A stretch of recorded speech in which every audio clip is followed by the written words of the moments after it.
So my final video is on prose. I know most of you are going to do poetry or lyrics, okay, but you might choose prose.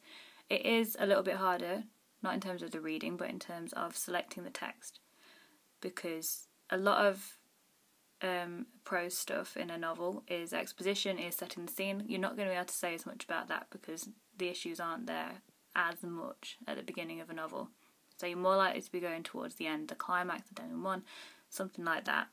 Okay, you also have to be careful that you don't have a lot of time, so you've got to make sure that you've got enough time to be able to do enough to get the grade. Okay, that's part of why the one I emailed you, I've actually cut it down for this because it ran over the time and I need to be able to do a discussion as well. Okay, that doesn't mean you can't do prose, it just means you've got to think a little more before you choose your extract. So I'm going to do an extract from To Kill a Mockingbird by Harper. Jem smiled. "He's not supposed to lean, Reverend, but don't fret, we've won it," he said wisely. "Don't see how any jury could convict on what we heard." "Now, don't you be so confident, Mr. Jem. I ain't ever seen any jury decide in favour of a coloured man over a white man." But Jem took exception to Reverend Sykes, and we were subjected to a lengthy review of the evidence, with Jem's ideas on the law regarding rape. It wasn't rape if she let you, but she had to be 18 in Alabama, that is, and Mayella was 19. Apparently, you had to kick and holler, you had to be overpowered and stomped on, preferably knocked stone cold.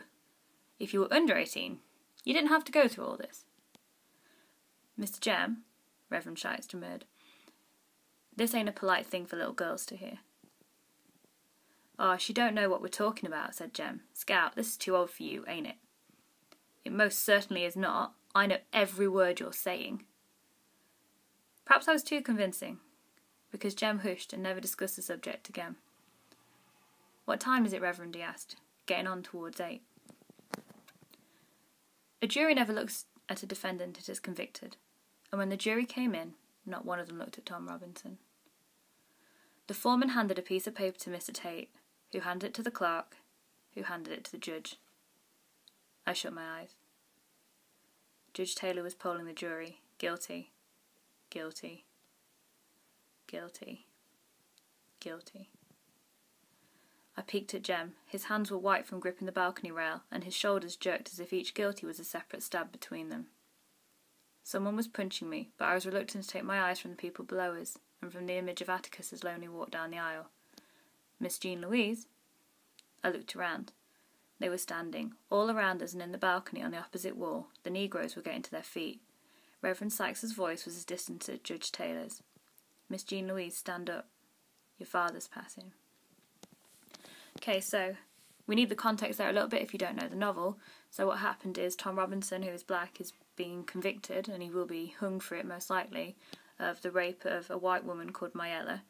Okay, but the reader knows, and the people in the court, the characters in the story, they know that there's no way he could have done it because he has a physical disability that means he would not be able to attack her in the way that she's said. Okay, but he's still going to be convicted because of the colour of his skin. Okay, I chose this because I love the book. I absolutely love the book To Kill a Mockingbird. And I think it's important as well that it's the only novel currently that Harper Lee has written, okay, because she said she made her point with it. Okay, the way it shows racism through the eye of a child protagonist. Okay, the sort of this innocence of children where they can see what is wrong, but the adults can't, I think is an important message about society, because very often it is children that need to change society because adults sort of become conceited and stuck in their ways at times. And we need to educate children to be respectful and to not be racist and everything like that, and that's the only way we will improve the world.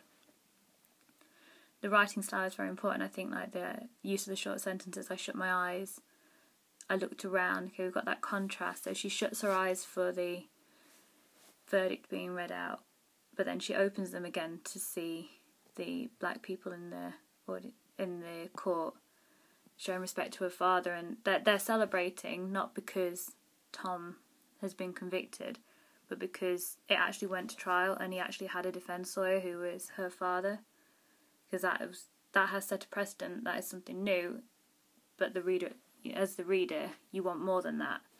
But in showing how big deal that is, alone that he's been defended shows you the state of racism in America at this time, and hopefully how we're moving on from that. the fact that Jem, who's white, and Scout, the speaker, are so respectful, and they're sitting with with Reverend Sykes, who is black. Okay, they're sat there. That would look strange at that time because there's white children sat in sort of the black area and everything like that. Shows how the children, there's no racism in them. They see people as people, and I think that's probably one of the most important messages from the novel. So the discussion after that would obviously be about race. Okay, we're looking at how race relations have moved on, whether an American novel can apply to a British context, and also probably because of what's happening with Harper Lee, she might be publishing the sequel to Kill a Mockingbird. Okay, but then they're not sure whether she's fully aware of what she's doing. Okay, and that, or whether she's being forced. So the discussion would focus on that.